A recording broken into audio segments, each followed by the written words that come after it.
Hi, I'm Joel Richards with a look at what's happening in Latin America now. First up, our news trivia. Which country recently hosted the Central American Maya Ball Games tournament? We'll have the answer later on.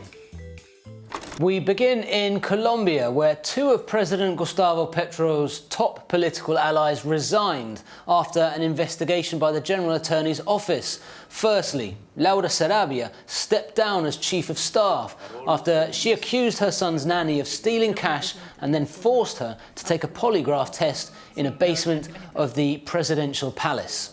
Elsewhere, a local magazine leaked a phone conversation of Colombia's ambassador to Venezuela, Armando Benedetti, criticizing President Petro and threatening to release undisclosed information about the financing of the presidential campaign. Benedetti delivered his resignation and apologized on social media, but a new investigation may begin on the back of his statements.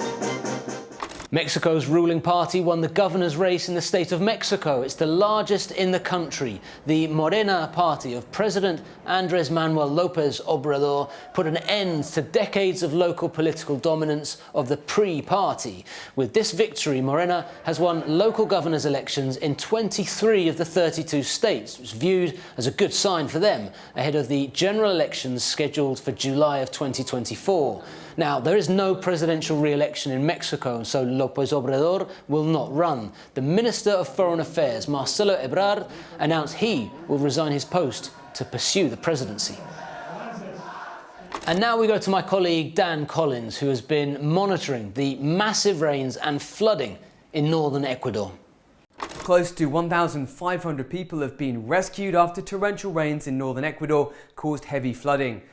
Risk management authorities say some 700 people have been relocated after 12 hours of rain over the weekend damaged hundreds of homes. Ecuador has deployed hundreds of soldiers and police to rain-lashed Esmeraldas province on the northern border with Colombia. People were rescued by boat, helicopter and on land. No deaths have been reported. The Ecuadorian President Guillermo Lasso flew over the affected areas and pledged immediate state aid for the most affected people. The heavy rain, which started on Saturday, caused 6 rivers to overflow. Pacific-facing countries in South America are bracing themselves for the return of the El Niño weather phenomenon. But the country's meteorological institute said this bout of flooding was caused by humidity in the Amazon and warm temperatures in the Pacific Ocean. Now let's check what stories we're going to be following for next week.